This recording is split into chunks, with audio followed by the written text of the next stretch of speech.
마가복음 1장 1절부터 8절까지 말씀입니다. 하나님의 아들 예수 그리스도의 복음의 시작이라. 선지자 이사야의 글에 보라, 내가 내 사자를 내 앞에 보내노니 그가 내 길을 준비하리라. 광야에 외치는 자의 소리가 있어 이르되 너희는 주의 길을 준비하라. 그의 오실 길을 곧게 하라. 기록된 것과 같이 세례 요한이 광야에 이르러 죄 사함을 받게 하는 회개의 세례를 전파하니 온 유대 지방과 예루살렘 사람이 다 나아가 자기 죄를 자복하고 요단강에서 그에게 세례를 받더라.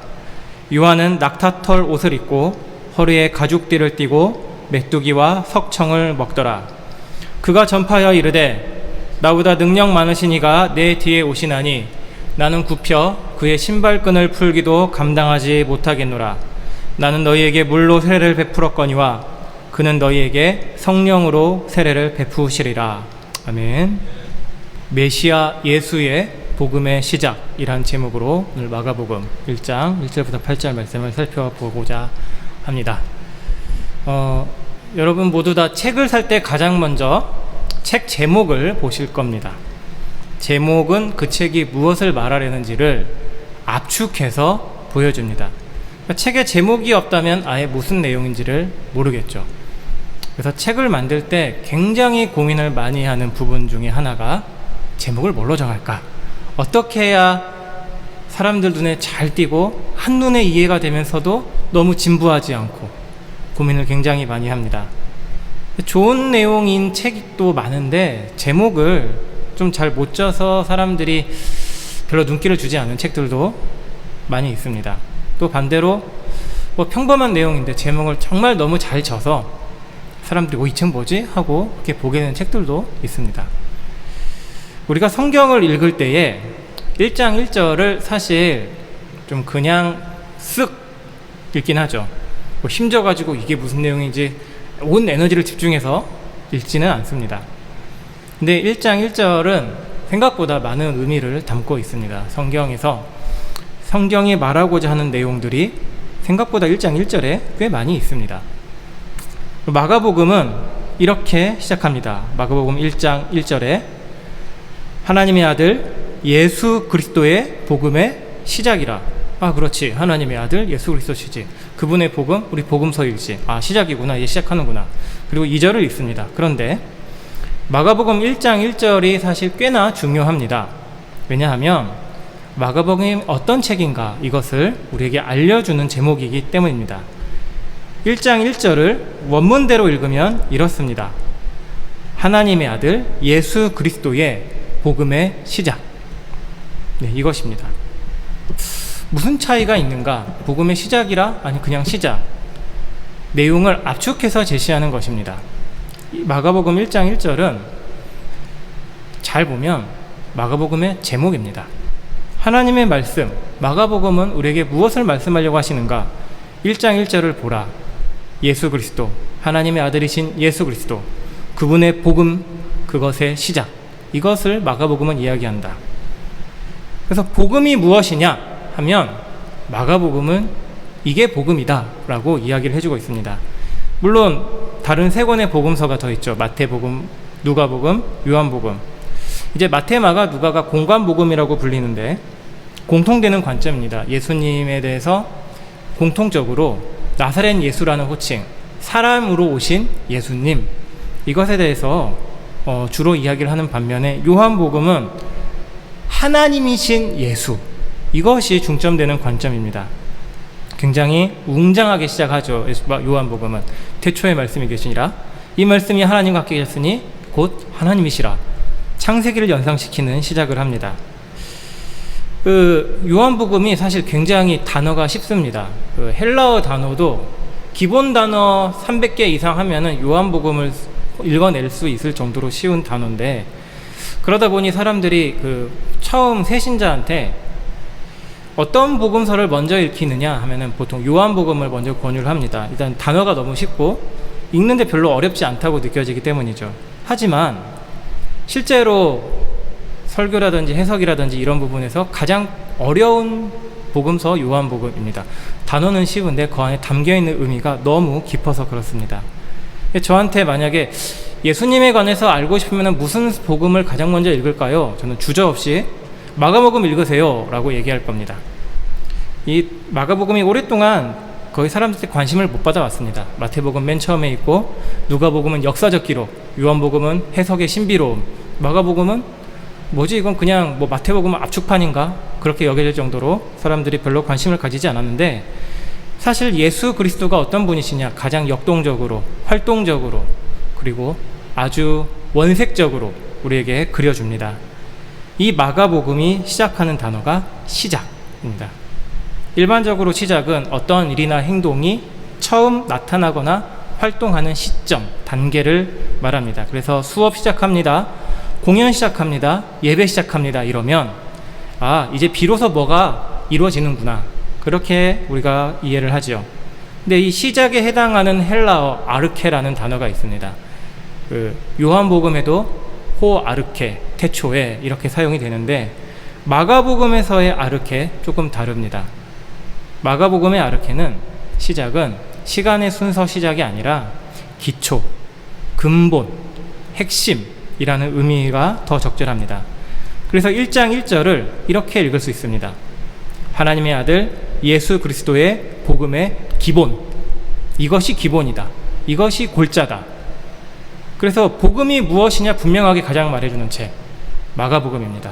근데 질문을 또다시 던지게 만듭니다. 그러면 예수 그리스도의 복음이 무슨 의미 있냐? 너무 당연하게 우리가 생각하죠. 예수 그리스도의 복음, 그치, 예수님의 복음이지. 우선 예수 그리스도는 우리가 아는 대로 주님으로 고백하신 예수, 그분이 어떤 분이시냐에 대한 설명입니다. 그리스도, 기름 부음 받은 자, 히브리어 메시아를 헬라어로 옮긴 단어. 하나님이 기름 부으셨다는 것은 하나님을 위해 특별하게 구별하였다는 것입니다. 하나님의 일을 위해 거룩하게 구별한. 그러니까 예수는 어떤 분이시냐? 하나님이 하나님의 일을 위해 기름 부어 세운 하나님의 종이다. 이것을 우리에게 말씀합니다. 그 예수 그리스도의, 무엇 우리는 어디 나의 것 이런 식으로 얘기할 때, 나의 책 할 때 나에게 속하는 책, 소유의 의미로 무엇의를 사용을 합니다. 그런데 이 무엇의가 소유뿐만 아니라 다른 의미로도 사실 굉장히 많이 사용되죠. 예를 들어 보면 나의 사랑, 이것은 정확히 무슨 의미일까? 물론 말하는 맥락에 따라 의미를 우리가 이야기는 하지만, 나의 사랑이란 말 자체만 딱 떼어놓고 보면 내가 품고 있는 사랑이라는 의미도 됩니다. 또는 내가 지금 하고 있는 사랑이라는 의미도 가능합니다. 아니면 내가 사랑하는 어떤 대상을 가리키기도 합니다. 이게 약간 문장 관련해가지고 이런 표현이 있어요. 적의로 가득한 문장. 이게 뭐냐면 무슨 적, 중립적, 간접적, 직접적, 이런 적적적 많이 쓰는 단어들, 또 무엇의, 나의 사랑의, 기쁨의, 이런 식의 연결하는 거, 사실 의미를 너무 모호하게 만들어서 되도록이면 그렇게 쓰면 안 됩니다 라는 거죠. 그래서 줄여서 적의가 가득한 문장. 편집하고 이런 사람들한테는 이런 적의, 이 표현이 정말 적의로 가득합니다. 이거 어떻게 고쳐야 되나? 그래서 예수 그리스도의 복음이라는 말은 무슨 의미일까? 예수님이 소유한 복음일까? 이러기에는 의미가 사실 너무 와닿지 않습니다. 예수 그리스도가 전한 복음, 또는 예수 그리스도에 관한 복음, 이 둘 중 하나로 볼 수 있습니다. 그러니까 주어가 될 수도 있어요. 뭐뭐의가 주어가 될 수도 있고, 무엇의가 목적어가 될 수도 있습니다. 이게 왜 중요하냐면 마가복음은 어떤 책이냐를 말하는 데에 결정적인 이야기를 하기 때문입니다. 마가복음을 보면 예수님이 여기저기 다니시며 복음을 전파하십니다. 가르치고 어떤 이적을 베푸시고 하나님 나라 복음을 전파하시는 일을 합니다. 그래서 예수 그리스도의 복음이라면 예수 그리스도께서 전하신 복음, 마가복음을 읽으면 예수님이 우리에게 무엇을 가르치셨는가, 이것을 볼 수 있다고 생각할 수도 있습니다. 하지만 좀 더 생각해 볼 필요가 있는 것은 마가복음 전체가 과연 그것만 이야기하고 있느냐. 오히려 예수님이 어떤 분이신지를 그분의 행동을 직접 묘사하면서 이분이 예수시다, 우리가 믿는 구주 예수 그리스도가 이분이시다, 그것을 말합니다. 그러니까 예수 그리스도의 복음이라면 마가복음은 예수 그리스도라는 분이 어떤 분인지를 말하는 복음, 이것입니다. 우리가 예수님을 알려면 무엇을 보라는 것입니까? 그러면 마가복음을 보라.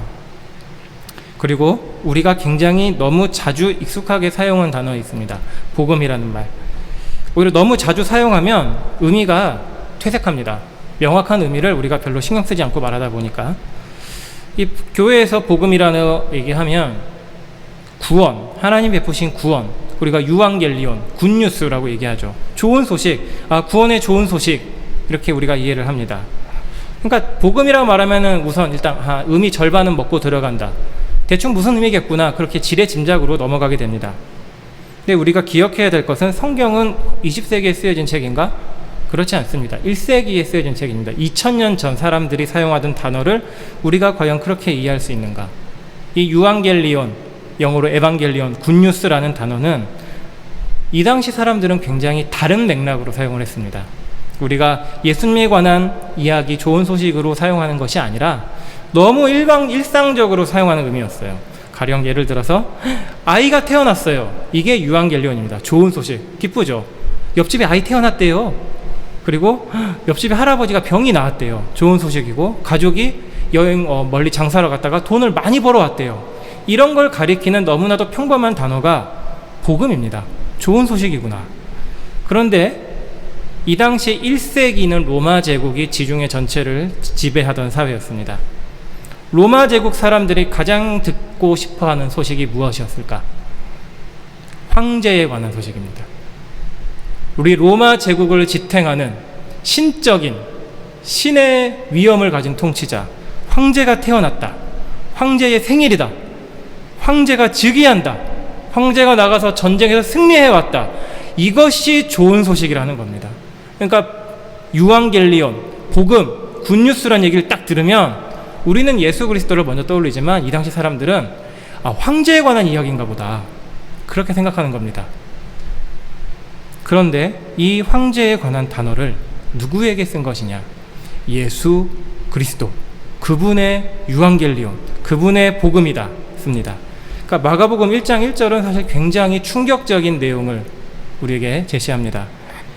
황제를 연상시키는 복음이라는 단어가 예수 그리스도라는 이름 없는 저 시골 갈릴리 변방의 사람에게 사용되었다. 그분이 그리스도시다.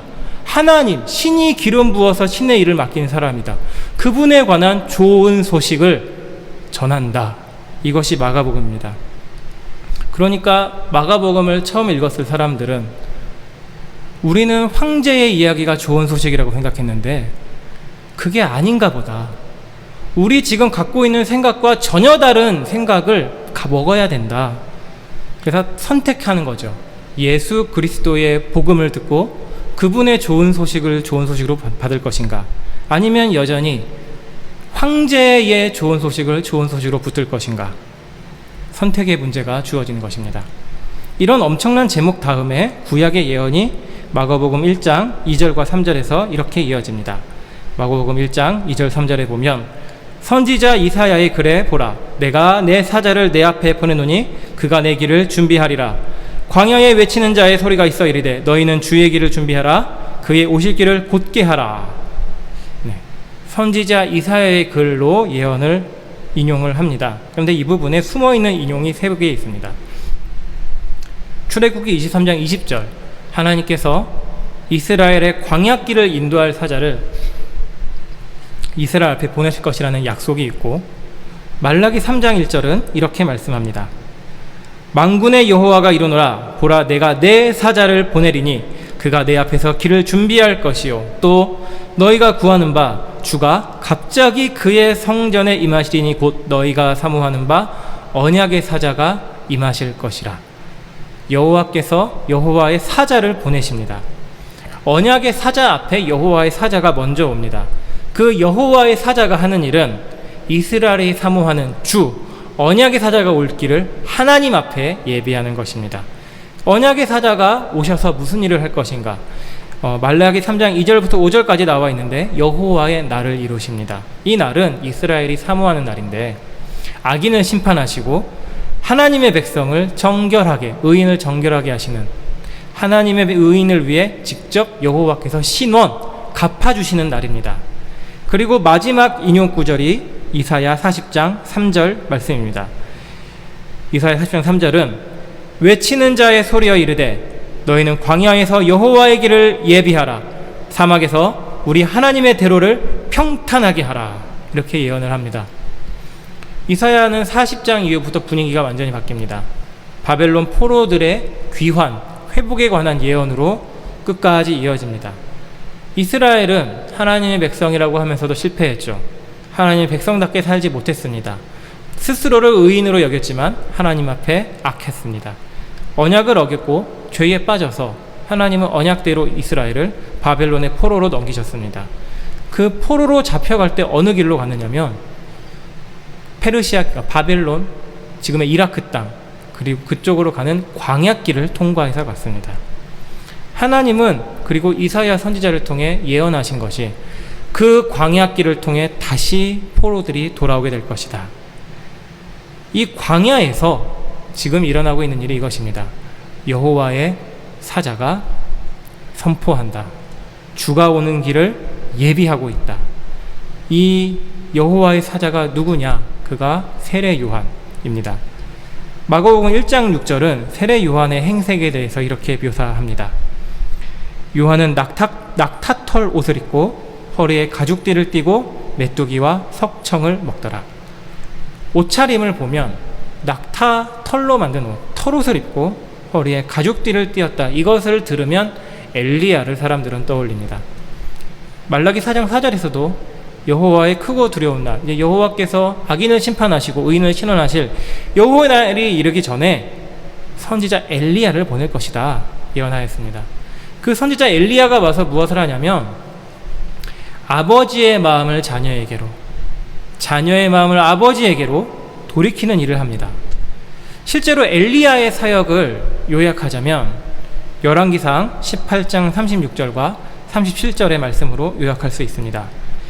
열왕기상 18장 36절, 37절 말씀은 이렇게 말씀합니다. 저녁 소재들이 드릴 때에 이르러 선지자 엘리야가 나가서 말하되 아브라함과 이삭과 이스라엘의 하나님 여호와여, 주께서 이스라엘 중에서 하나님이신 것과 내가 주의 종인 것과 내가 주의 말씀대로 이 모든 일을 행한 것을 오늘 알게 하옵소서. 여호와여 내게 응답하옵소서, 내게 응답하옵소서. 이 백성에게 주 여호와는 하나님이신 것과 주는 그들의 마음을 되돌이키심을 알게 하옵소서. 엘리야의 사역은 이것입니다. 회개하게 하는 사역, 하나님께 돌아오게 하는 사역. 비록 그의 시대에 열매는 없었지만 하나님은 지금 세례 요한을 통해 이 엘리야의 사역을 비로소 성취하고 계십니다. 마가복음 1장 4절이 세례 요한은 지금 엘리야처럼 하나님의 일을 한다고 선언합니다. 세례 요한이 마가복음 1장 4절에서 세례 요한이 광야에 이르러 죄 사함을 받게 하는 회개의 세례를 전파하였다. 이 회개의 세례가 무엇이냐? 마태복음 3장 2절에 이렇게 나옵니다. 그가 선포한 내용이 마태복음 3장 2절입니다. 회개하라, 천국이 가까이 왔느니라. 복음서의 맨 처음 선언은 회개입니다. 천국, 하나님 나라, 하늘나라가 가까이 왔다. 하나님 나라가 오는 것은 여호와의 날이 오는 것입니다. 아, 그렇게 고대하고 고대하던 그날이 비로소 와서 하나님을 대적하는 악인들을 벌하실 것이구나, 의인들을 갚아주시고 깨끗하게 하실 것이구나 기대는 하는데 복음서는 그 기대를 깨트립니다. 누가 의인이냐?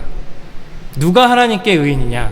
혈통 이스라엘, 혈통 유대인, 그 모든 것이 하나님께 의인으로 인정받을 조건이 아니다라고 말씀합니다. 이스라엘 사람이라 하여도 유대인이라도 회개해야 된다. 회개하고 회개에 합당한 세례를 받아야 한다. 이렇게 세례 요한이 메시지를 전하니 사람들이 저 사람이 언약의 사자인가?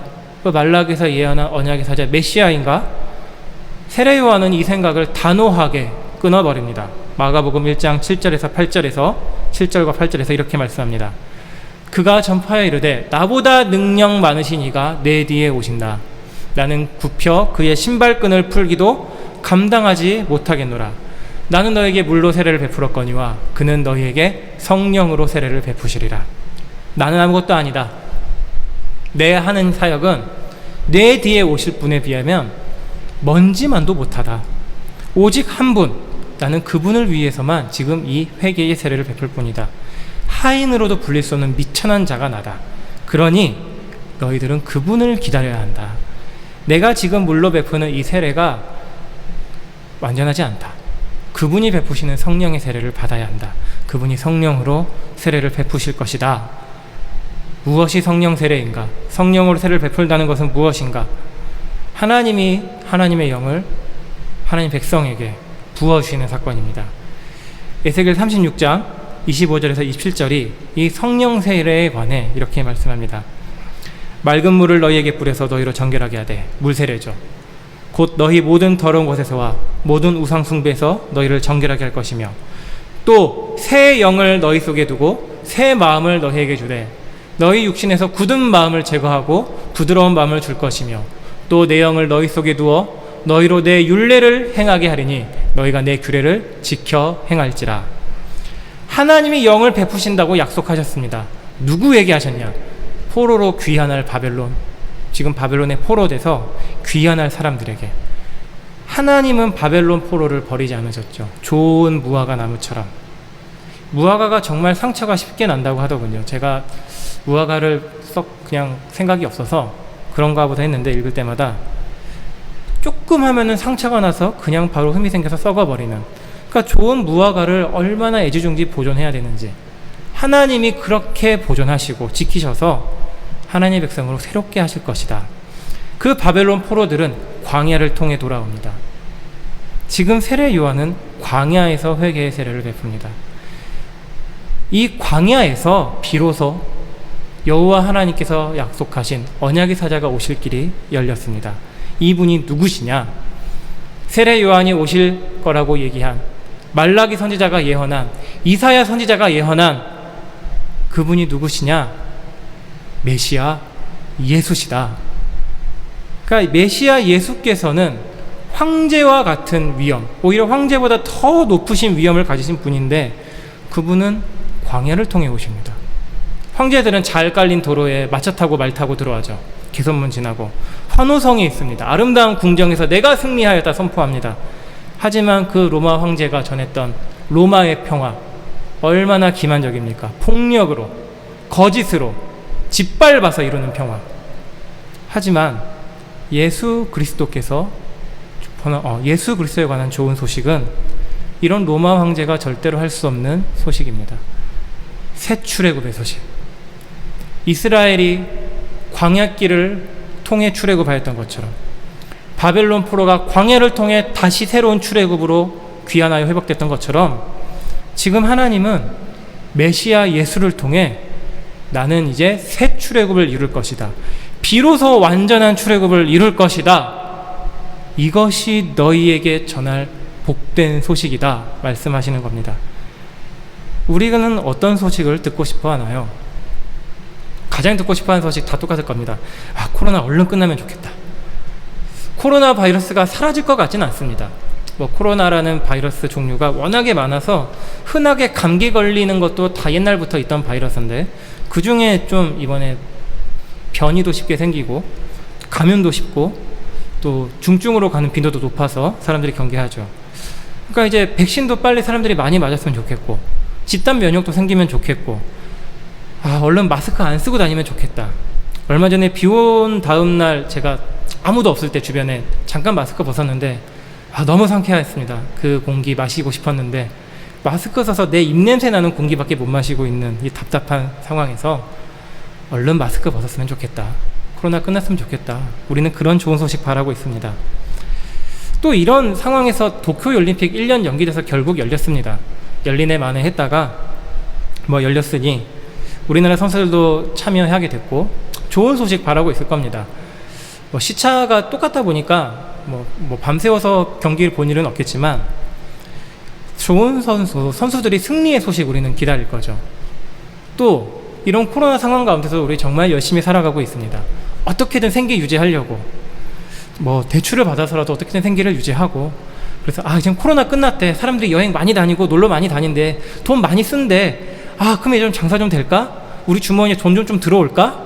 우리 그런 소식 사실 기다리고 있습니다. 뭐 이런 거 다 우리에게 행복한 소식입니다만, 하나님이 우리에게 말하는 가장 좋은 소식은 우리의 육신의 삶보다 더 중요한 것에 관한 소식입니다. 메시아, 예수, 그분에 대한 좋은 소식.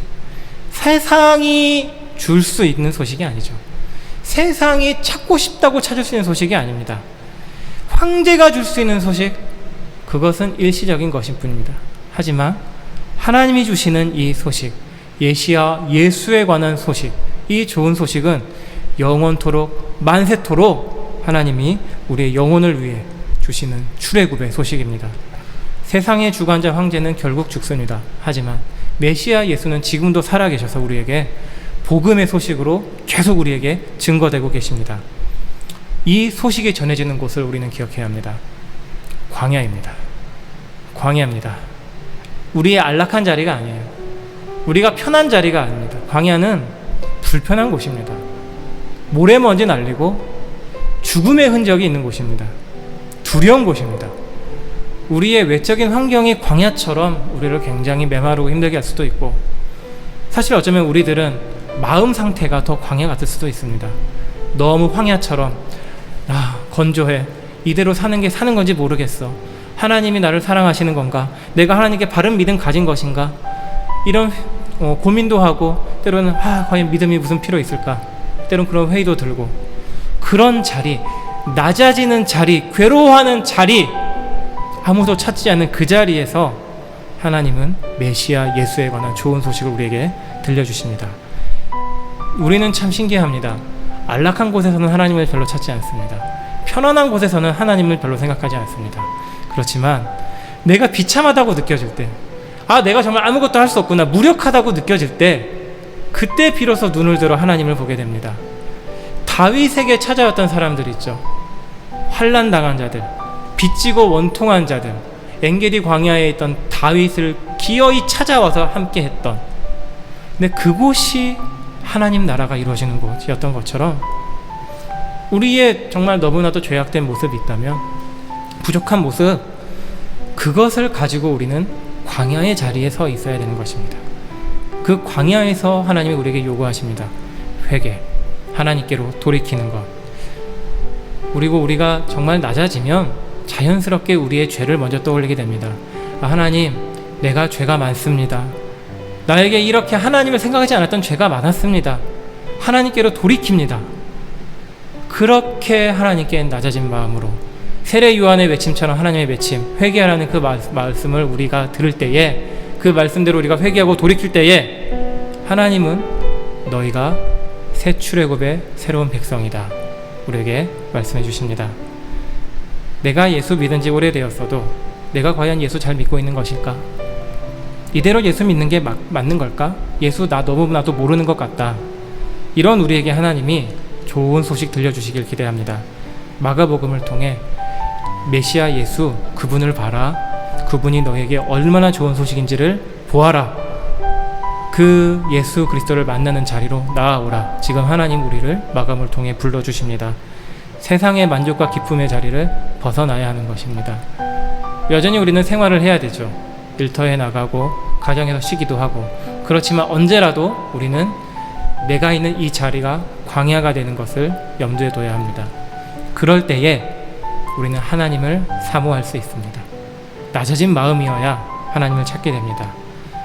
그 낮아진 마음으로, 늘 낮아진 마음으로 하나님의 말 예수 그리스도, 하나님의 아들 예수 그리스도, 그분에 관한 복음, 그 기본을 우리가 붙들어야겠습니다. 회개하라는 말씀 앞에 우리가 나아가야죠. 내 이런 죄가 있습니다. 매일 자복해야겠습니다. 그런 자들에게 하나님이 말씀하십니다.